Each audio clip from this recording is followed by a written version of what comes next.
خواجہ معین الدین چشتی حسن سنجری ثم اجمیری رضی اللہ تعالیٰ عنہ کی یاد منانے کے لیے یہاں پر بیٹھے ہوئے ہیں. بہت دیر سے ہم اور آپ یہاں پر بیٹھے ہیں اور ابھی تھوڑی دیر شاید آپ کو اور ہمیں اور بیٹھنا ہوگا، اس لیے کہ ہمارے اور آپ کے امیر اور قائد حضرت علامہ شاکر علی نوری صاحب قبلہ تھوڑی دیر میں وہ یہاں تشریف لائیں گے اور آپ ان سے بھی کچھ باتیں سرکار غریب نواز کے حوالے سے سماعت فرمائیں گے. ان کے آنے تک وہ جتنے بھی وقت میں آ جائیں، تھوڑی دیر میں یہ چاہتا ہوں کہ اس سرد رات میں ہم اس گرم دن کے حوالے سے بھی تھوڑا سا غور کریں کہ گاؤں اپنا ہے، علاقہ اپنا ہے، شہر اپنا ہے، مرضی اپنی ہے، اختیار اپنا ہے، زمین اپنی ہے، بچھات اپنی ہے، لباس اپنا ہے، روح اپنی ہے، جان اپنی ہے. اس وقت کسی کو کوئی حاجت ہو اٹھ کے جا بھی سکتا ہے، نہیں بھی حاجت ہو اگر اس کا دل چاہے، اس کی طبیعت چاہے تو بھی اٹھ کے چلا جائے. جی چاہے تو آ جائے، جی چاہے تو چلا جائے، دل چاہے تو کھڑا ہو جائے، دل چاہے تو بیٹھ جائے. سردی بڑھے گی تو گرم کپڑے بھی اوڑھ سکتا ہے.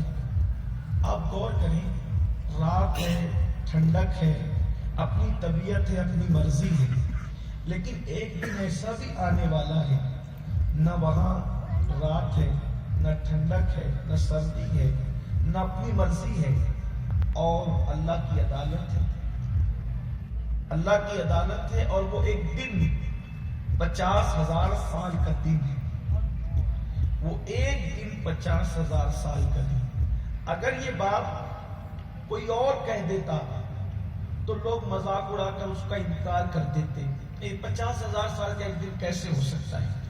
لیکن چونکہ یہ بات اس نے کہی ہے جس نے اپنی مرضی سے کبھی زبان کھولی ہی نہیں، بلکہ زبان ان کی ہے، کلام خداوند قدوس کا ہے. یہ بات اللہ کے رسول نے فرمائی، یہ بات مصطفیٰ جان رحمت صلی اللہ علیہ وآلہ وسلم نے فرمائی. جسے یوم قیامت کہتے ہیں، جسے میدان محشر کہتے ہیں، وہ ایک دن 50,000 سال کے برابر ہوگا. کتنا بڑا وہ دن ہوگا، 50,000 سال کے برابر، اور اس میں ہم اور آپ سب کھڑے ہوں گے. بٹھایا نہیں جائے گا، بیٹھنے کے لیے کوئی جگہ نہیں ہوگی، سب کھڑے ہوں گے. اور کھڑے ہو کر کیا کر رہے ہوں گے؟ اللہ اکبر. اس قدر زمین کے اندر گرمی ہوگی زمین کہ گویا کہ زمین شعلے اگل رہی ہوگی، زمین شعلے اگل رہی ہوگی، اور آسمان آگ برسا رہا ہوگا. پسینے کا عالم یہ ہوگا کہ لوگ پسینے میں ڈبکیاں لے رہے ہوں گے. انسان کو پہچانے گا نہیں، کوئی کسی کا پرسان حال نہیں ہوگا. اس وقت کا ماحول میرا اللہ قرآن میں بیان کرتا ہے، الاخلاء یومئذ بعضهم لبعض عدو، کہ جتنے تمہارے گہرے دوست ہیں وہ سب کے سب تمہارے دشمن ہو جائیں گے.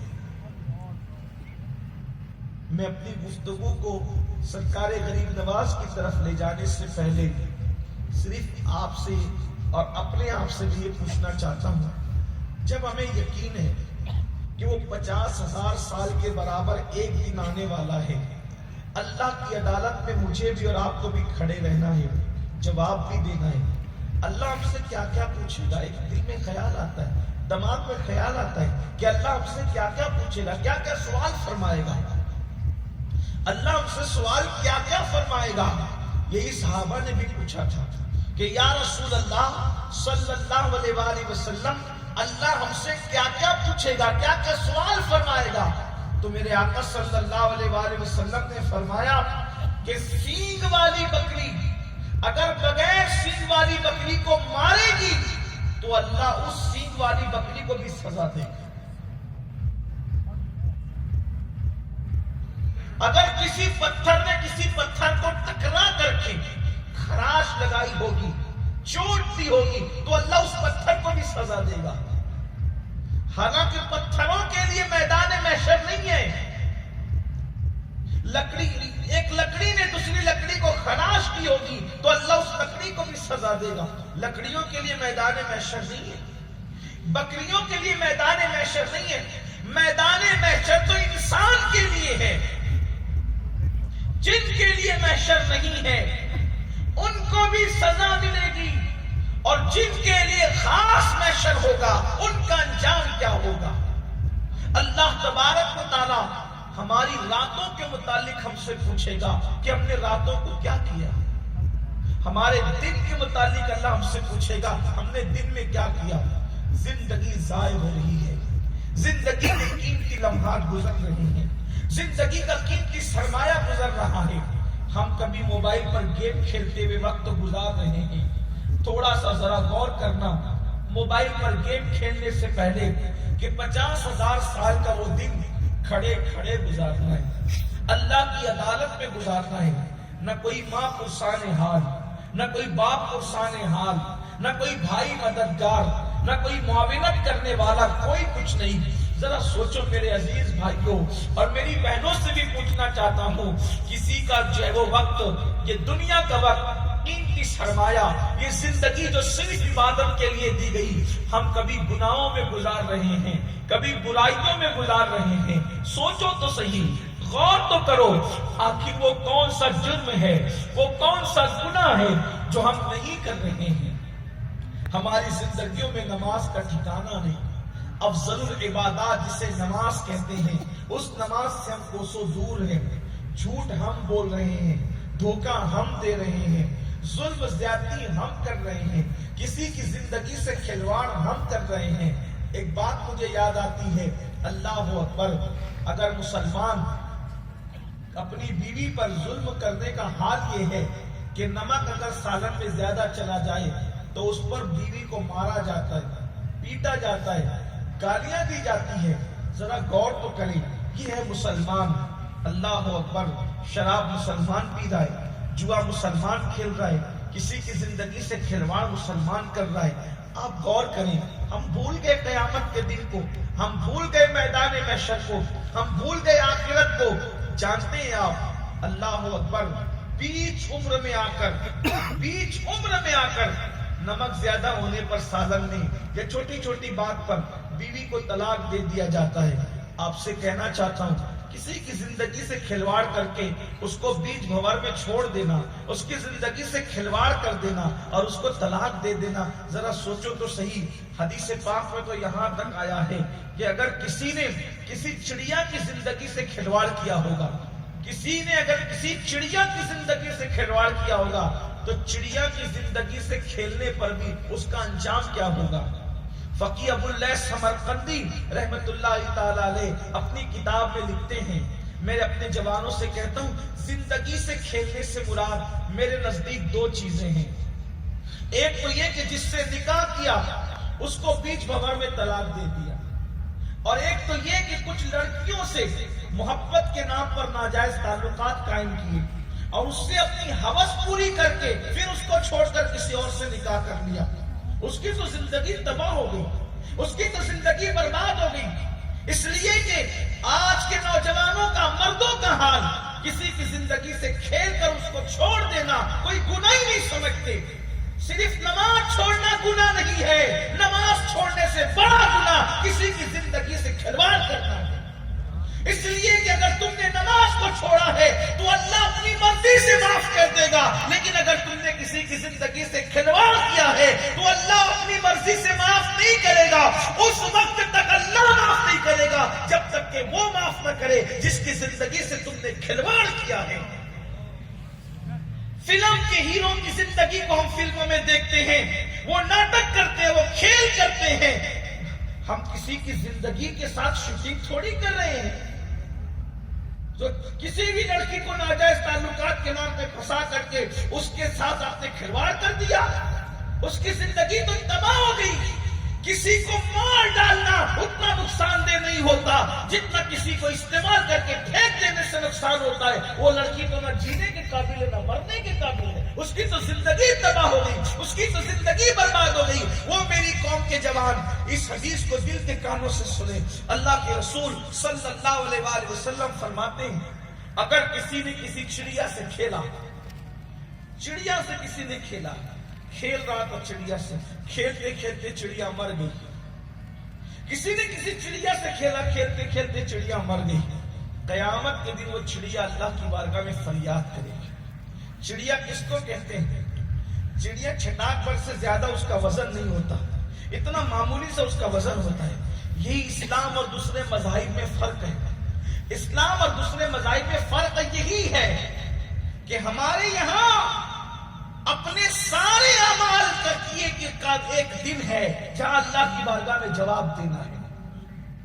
آخرت کا تصور اسلام میں ہے، اور جگہ نہیں ہے، اسی لیے لوگ پاپ کرتے رہتے ہیں۔ ہمارے یہاں پاپ کرنے کی اجازت نہیں ہے، کیونکہ اللہ کی عدالت میں ایک دن کھڑے ہونا ہے۔ میرے آقا صلی اللہ علیہ وآلہ وسلم فرماتے ہیں چڑیا مر گئی تو قیامت میں چڑیا اللہ سے فریاد کرے گی، اے اللہ آج انصاف کا دن ہے، آج عدل کا دن ہے، مجھے عدل چاہیے، مجھے انصاف چاہیے۔ حدیث پاک میں آتا ہے اللہ فرمائے گا کہ تجھے کیا انصاف چاہیے؟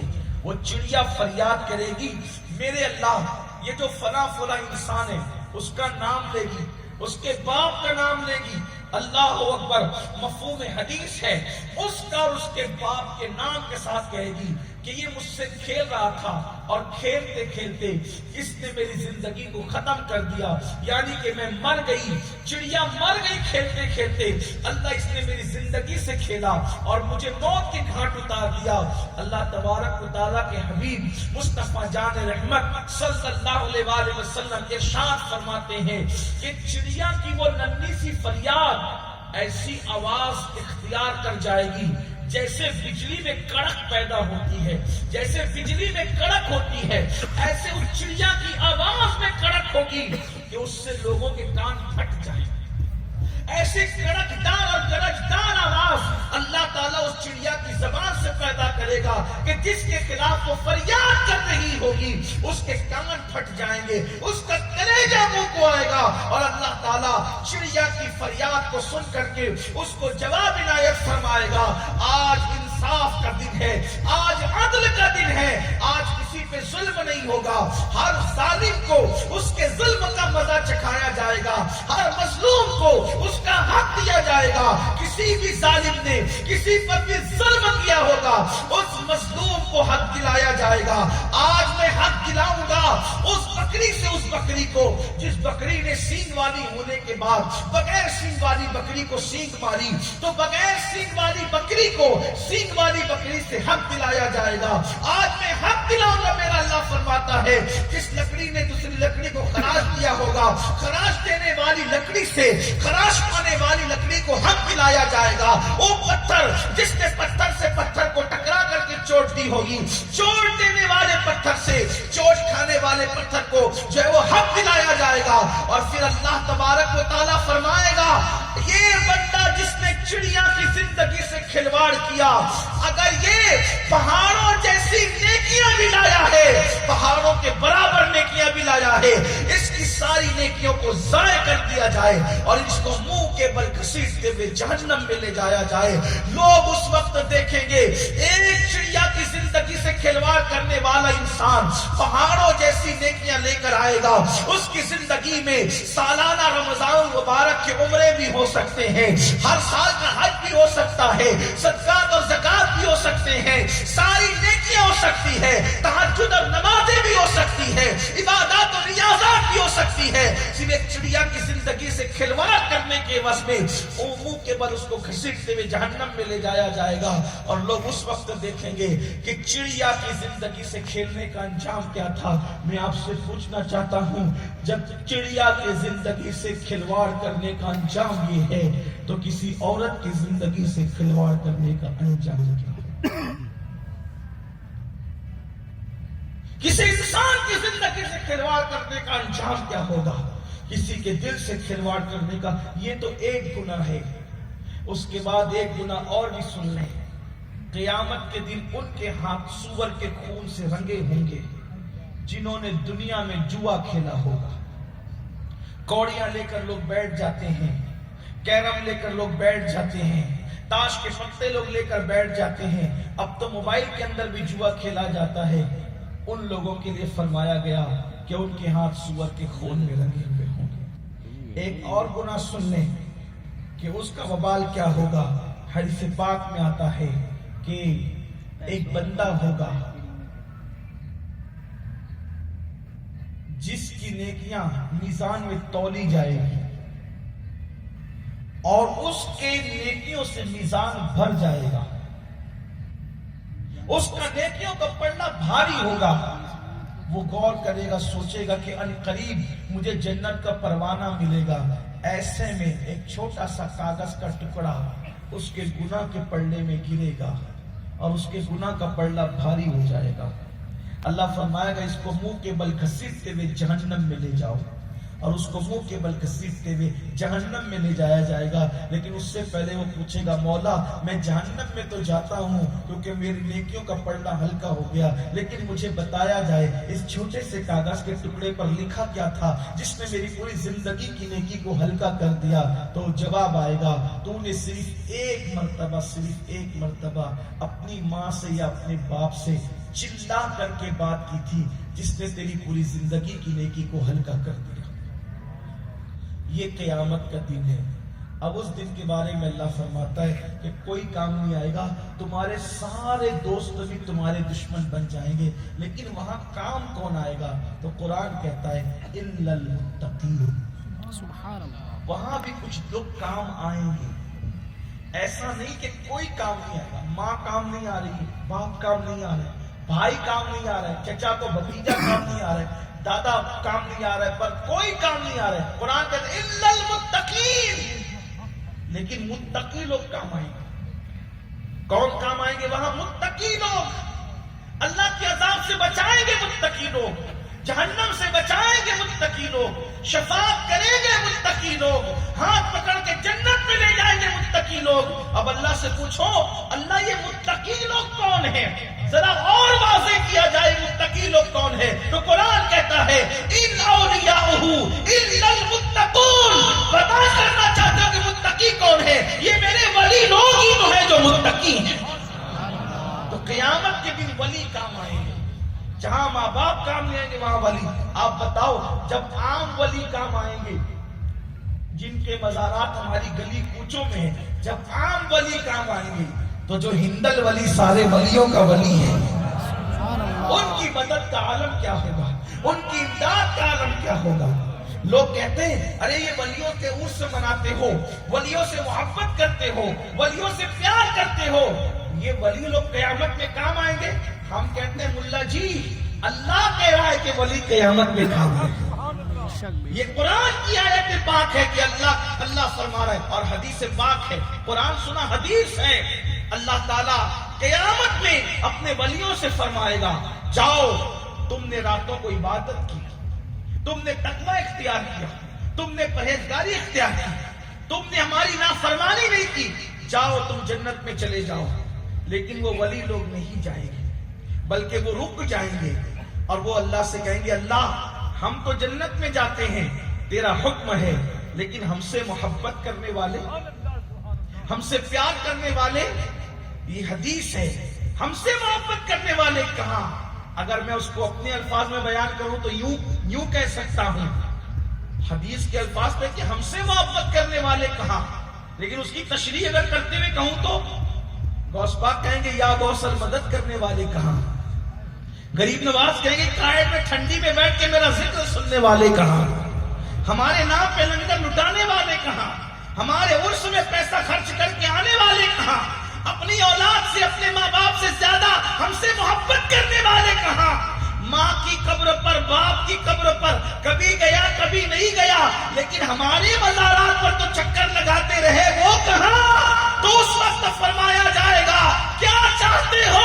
وہ کہیں گے جو ہم سے دنیا میں محبت کرتے تھے ہم ان کو ساتھ لیے بغیر جنت میں داخل نہیں ہوں گے۔ اللہ فرمائے گا جاؤ ان سب کا ہاتھ پکڑو اور اپنے ساتھ جنت میں داخل کرو۔ سبحان اللہ،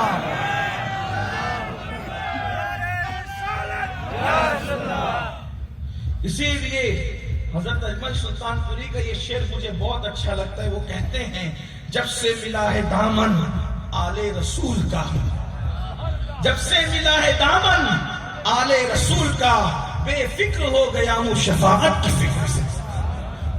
اور آج ان کی روح پاک سے معذرت کرتے ہوئے میں اس کو یوں بدلتا ہوں، آل رسول تو رہے گا، وہ آل رسول ہی ہے۔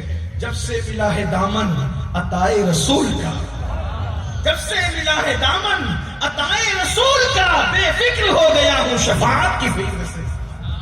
اور عطائے رسول تو ولیوں کی کائنات میں اس ولی کو کہتے ہیں جس کو میرے نبی نے قطب المشائخ کا لقب عطا فرمایا۔ حضور اگر کسی کو غلام کہہ دیں، توجہ ہے آپ کی، حضور اگر غلام کہہ دیں تو اس کی مثال کوئی نہیں۔ حضور اگر کسی کو غلام کہتے اس کی کوئی مثال نہیں، جس کو حضور قطب کہتے ہیں۔ قطب کس کو کہتے ہیں؟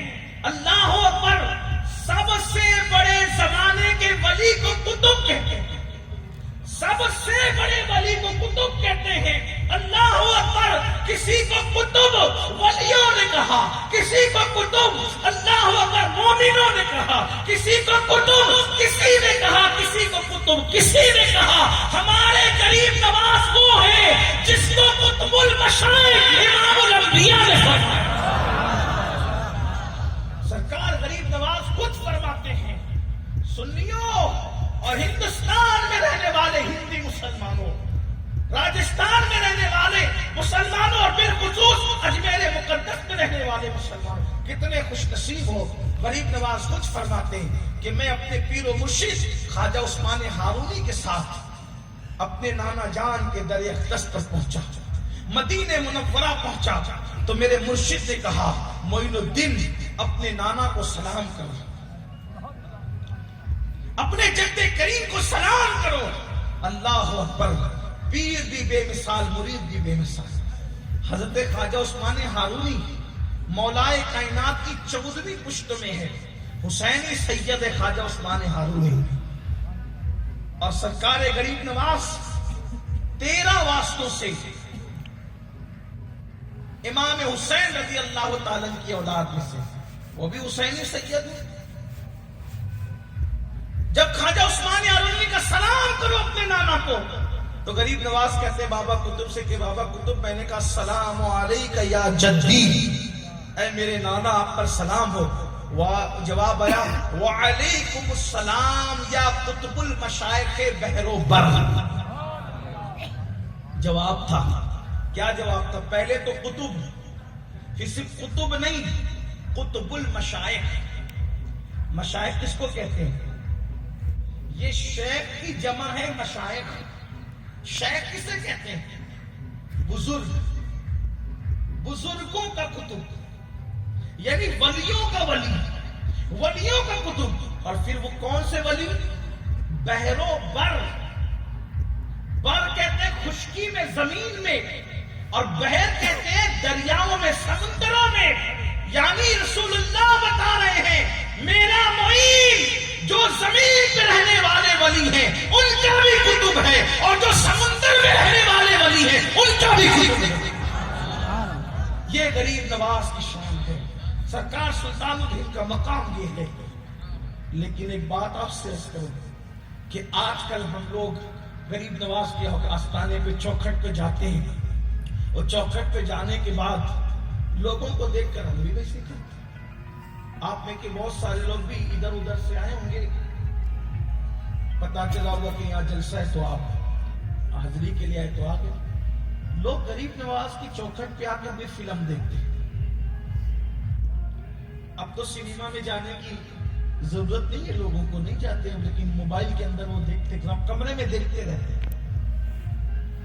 لوگ حج کے سفر میں دیکھتے ہیں، اجمیر شریف آئے تو وہ تو دیکھتے ہی دیکھتے ہیں، لیکن لوگوں کو میں نے حج میں بھی دیکھا ہے، بلکہ احرام باندھ کر بھی وہ فلائٹ کے اندر پکچر دیکھتے ہیں۔ یہ صورت حال ہے۔ قومیں یوں ہی تباہ نہیں ہوتی، اپنے گھروں پر تو گناہ کرتے ہیں، ولیوں کے گھر میں جا کے بھی گناہ کرتے ہیں۔ ولیوں کے گھر میں جا کے کوئی گناہ کرے اس کا انجام کیا؟ تو لوگوں کو یہ کہتا ہوں کہ ولی کی ایک نگاہ ذلیل کو عزت دے سکتی ہے، اور ولی کی ایک قہر کی نگاہ عزت داروں کو ذلیل بھی کر سکتی ہے۔ بے شمار لوگ ہیں ولیوں کی قہر کی نگاہ نے تباہ کر دیا، برباد کر دیا۔ یاد رکھنا، ولی کسی کا نقصان نہیں کرتے، نقصان کے لیے نہیں ہوتے، لیکن وہ غیرت والے لوگ ہیں۔ اللہ کی صفت غیرت سے اللہ جتنا چاہتا ہے ان کو حصہ عطا فرماتا ہے۔ اللہ کی صفت قہاری و جباری سے جتنا چاہتا ہے ان کو حصہ عطا فرماتا ہے۔ اگر تم نے ان کے یہاں جا کے گناہ کیا، بلکہ معاذ اللہ لوگ تو پھر مردوں کے ساتھ بدکاریاں بھی کرتے ہیں، اللہ والوں کی چوکھٹ پہ جا کے کمروں میں زنا کے اڈوں پہ بھی جاتے ہیں، شراب بھی پیتے ہیں، نشہ بھی کرتے ہیں، بد نظری بھی کرتے ہیں۔ لوگوں کو پتہ ہونا چاہیے کہ اللہ کا ولی ان چیزوں کو پسند نہیں کرتا۔ ولی کی چوکھٹ توبہ کی جگہ ہے، گناہ کی جگہ نہیں۔ ولی کی چوکھٹ اللہ کا قرب پانے کی جگہ ہے، گناہ کی جگہ نہیں، آوارگی کی جگہ نہیں، عیاشی کی جگہ نہیں۔ اور یاد رکھنا، گناہ کر کے ولی کے یہاں جاؤ گے، ولی کبھی پسند نہیں کرے گا، کبھی نہیں چاہیں گے آپ کو۔ اگر چاہتے ہو کہ ولی پیار کی نظر سے دیکھے، چاہتے ہو ولی پیار کی نظر سے دیکھے، تو ولی کی چوکھٹ پہ پاپ نہیں کرنا، ولی کی چوکھٹ پہ نیکی کرنا۔ درود شریف پڑھو، قرآن مقدس کی آیتیں پڑھو، نعت مصطفیٰ پڑھو، ایک دوسرے کے ساتھ حسن سلوک کرو۔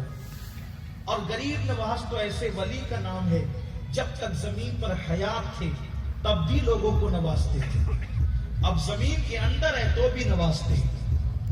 ہر ولی کو رسول اللہ کی کوئی نہ کوئی صفت کا حصہ دیا گیا، غریب نواز کو نبی کی سخاوت کا حصہ دیا گیا۔ ان کی سخاوت دیکھ کر نبی کی سخاوت یاد آتی ہے، بلکہ کہنے والوں نے اسی لہجے میں کہا، نبی کے لیے کیا کہا، واہ کیا جود و کرم ہے شہر بتہاں تیرا، نہیں سنتا ہی نہیں مانگنے والا تیرا۔ اور ان کی سخاوت کو دیکھ کے کہا، خواجہ ہند وہ دربار ہے آلہ تیرا، کبھی محروم نہیں مانگنے والا تیرا، کبھی محروم نہیں مانگنے والا، جو مانگنے آیا سب کو ملا۔ دیکھو بھیک سب کو ملتی ہے، لیکن پیار کی نظر سب کو نہیں ملتی۔ توجہ آپ کی، بھیک سب کو ملتی ہے، ان کی شان ہے، ان کے خاندان کی شان۔ ارے ان کا خاندان تو ایسا ہے کہ باپ کا قاتل آ جائے تو اس کو بھی بھیک دیتے، وہ بھیک سب کو دیتے ہیں، کیا مومن، کیا کافر، کیا پیارا، کیا دشمن، سب کو دیتے ہیں۔ اگر آپ کو ٹھنڈی زیادہ نہیں ستا رہی تو ایک دلیل کے طور پہ ایک بات بتاؤں، کیسے کیسوں کو بھیک دیتے ہیں۔ تاریخ میں آتا ہے کہ ایک مرتبہ واقعے کربلا کے واقعے کے بعد شمر لعین، شمر کو جانتے ہو نا، یہ شمر جس کو رسول اللہ نے چچبرا کتا کہا، کربلا کے معاملات میں ہر چیز میں شدت پیدا کرنے والا شمر، بڑے اس نے گندگی کے معاملات کی۔ جب کربلا کا واقعہ ہو گیا، آپ کو کربلا پتہ ہے کہ شہزادوں کو شہید کر دیا، علی اکبر جیسا جوان، امام قاسم جیسا جوان، علی اصغر جیسا معصوم 6 مہینے کا لاڈلا شہزادہ، حتیٰ کہ امام حسین بھی شہید ہو گئے، بیویوں کو مارا، ان کے دوپٹے چھینے، ان کے کان کی بالیاں چھینی، خیمے لوٹ لیے، جلا دیا، سب کیا، اتنا سب ظلم ہوا۔ لیکن اس سب ظلم کے بعد شمر مدینہ منورہ آیا، اس ظلم کے بعد شمر مدینہ منورہ آیا تو سارے مدینے والوں نے اس کو دیکھ کر اپنے دروازے بند کر لیے، سب مدینہ منورہ والوں نے اس کو دیکھ کر اپنے دروازے بند کر لیے۔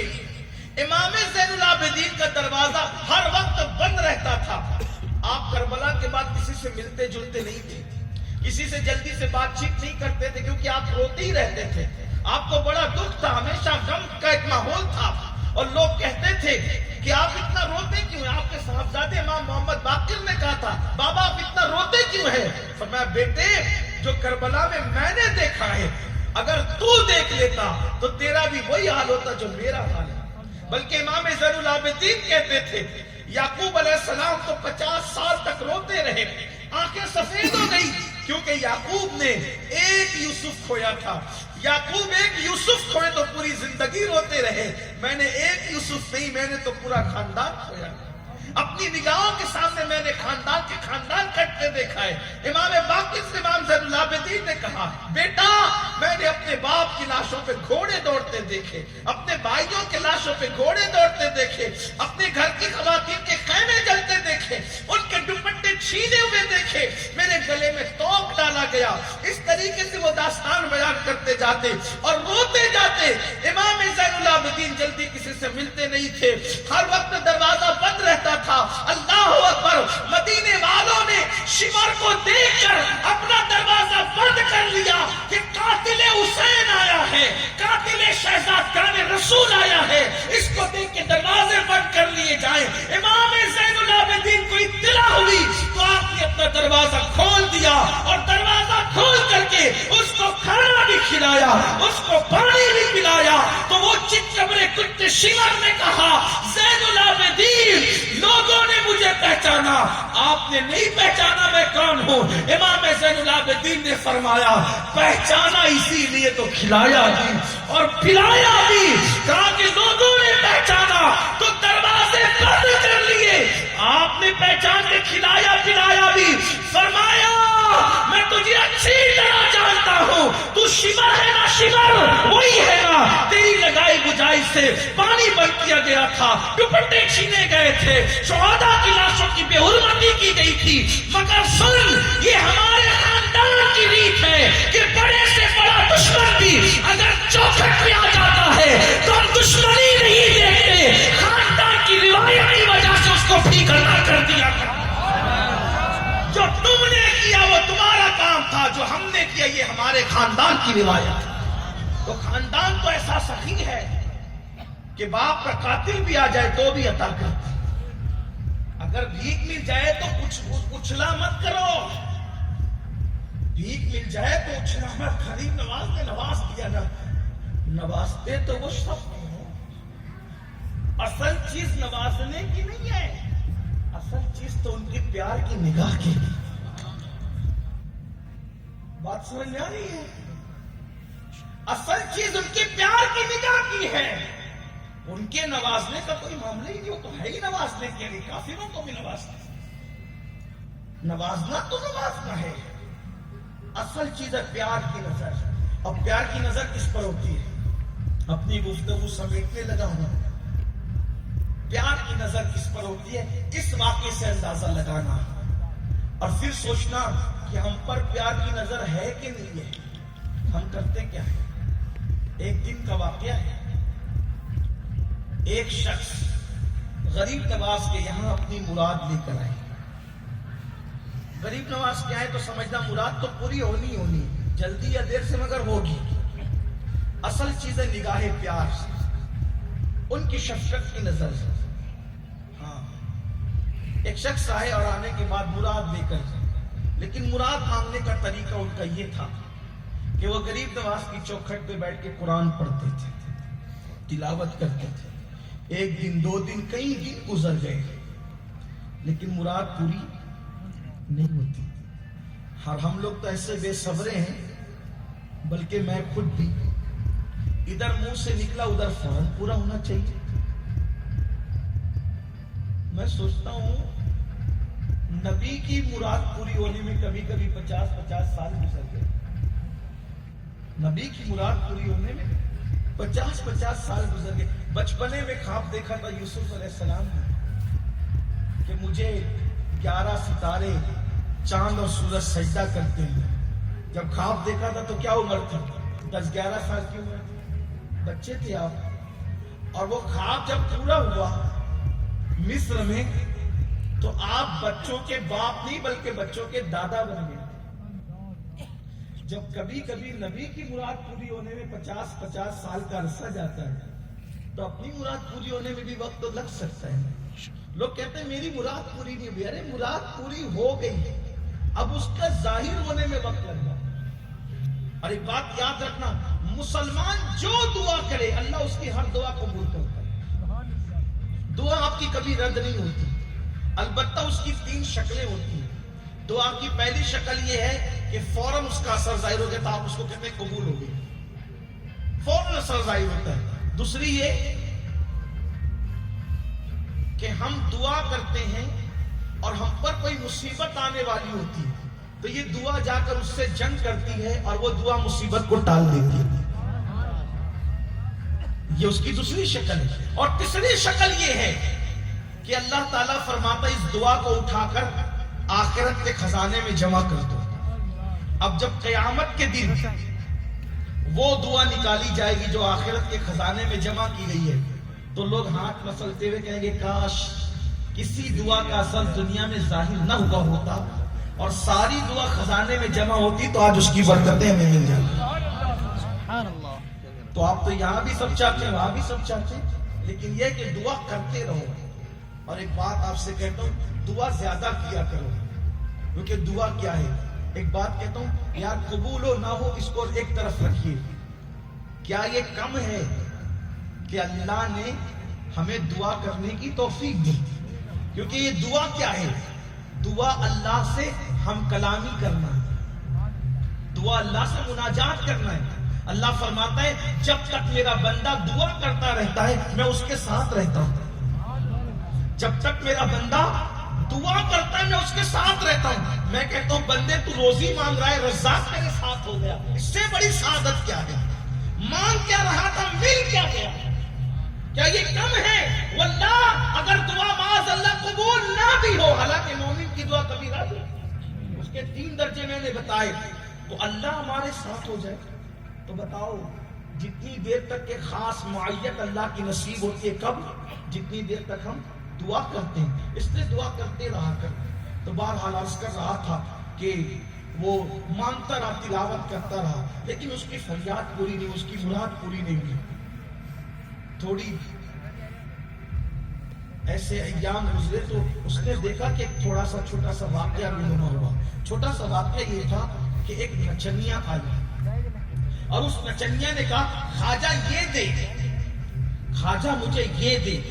جیسی کا خواجہ مجھے یہ دے، فوراً اس کی مراد پوری ہوگی۔ اس کو آیا غصہ، کس کو؟ جو تلاوت قرآن کر کے غریب نواز سے مانگ رہا تھا، اس کو غصہ آیا۔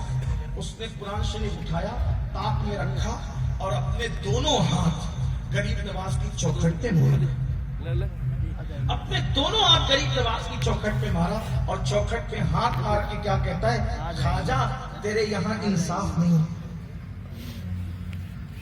اب دیوانوں کا تو حال ہی کچھ بھی ہے، وہ تو کہتے ہی کچھ بھی ہے، تیرے انصاف نہیں ہے خواجہ، کئی دن سے پڑا ہوا میں یاد اس سے مانگ رہا تھا، مجھے نہیں دیا۔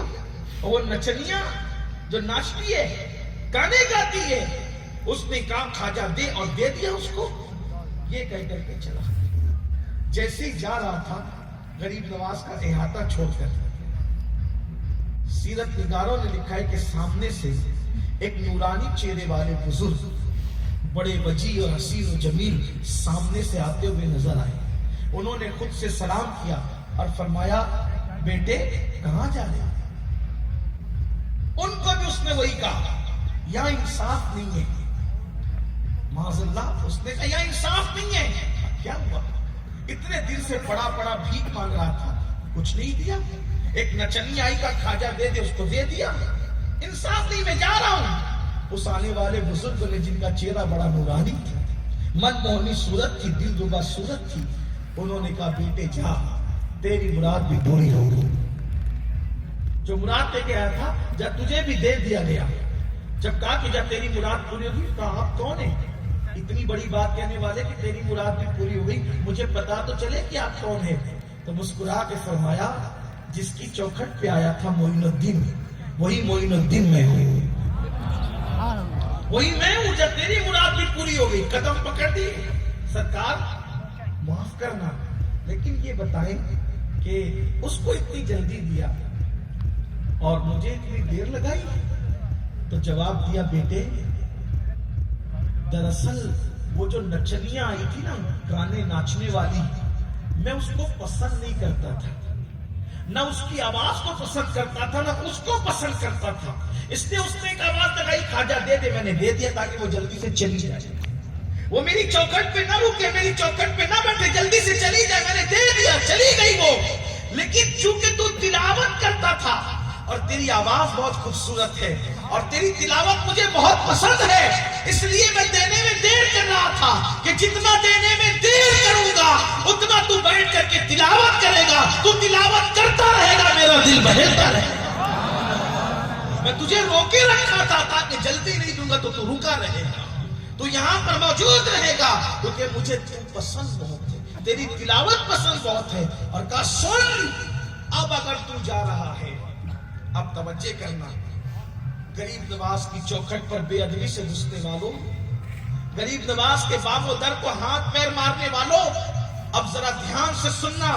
ممکن ہے کوئی عقل کا اندھا، کوئی دل کا گندھا، جو صرف عقل کے ترازو پر ہر بات کرتا ہے، وہ تو کہے گا بخاری میں ہے، مسلم میں ہے۔ ان سے کہو بابا بخاری تو پہلے لکھی گئی غریب نواز سے، اس کو کہاں سے لائیں، اس کو کہاں سے لائیں؟ تو ہر بات بخاری میں نہیں ہوتی، ہر بات بخاری میں نہیں ہوتی۔ اور ایک بات آپ سے کہوں، ہم امام بخاری پر ایمان لائے ہیں کہ رسول اللہ پر ایمان لائے ہیں؟ ہم ایمان کس پہ لائیں؟ آپ کہتے ہیں یہ تو کہا بخاری میں دکھاؤ، وہ تو کہا بخاری میں دکھاؤ، وہ تو کہا بخاری میں دکھاؤ۔ ارے نادان، تو نبی پہ ایمان لایا ہے اور بخاری تک محدود کیوں ہو گیا؟ ہونا تو یہ چاہیے ہم نبی پر ایمان لائے، ہم کتاب نہیں دیکھتے، ہم تو نبی کا قول دیکھتے ہیں۔ اگر ہمارے نبی کا قول دیوار پہ لکھا ہوا ہو تو ہم اس کو بھی ماننے کے لیے تیار ہو جائیں۔ ہمیں کتاب سے کیا مطلب، ہمیں تو نبی کے فرمان سے مطلب، بلکہ کتاب کی عزت اس لیے کرتے ہیں کہ اس میں فرمان مصطفیٰ موجود ہے۔ یہ فکر ہونی چاہیے، یہ سوچ ہونی چاہیے۔ بہرحال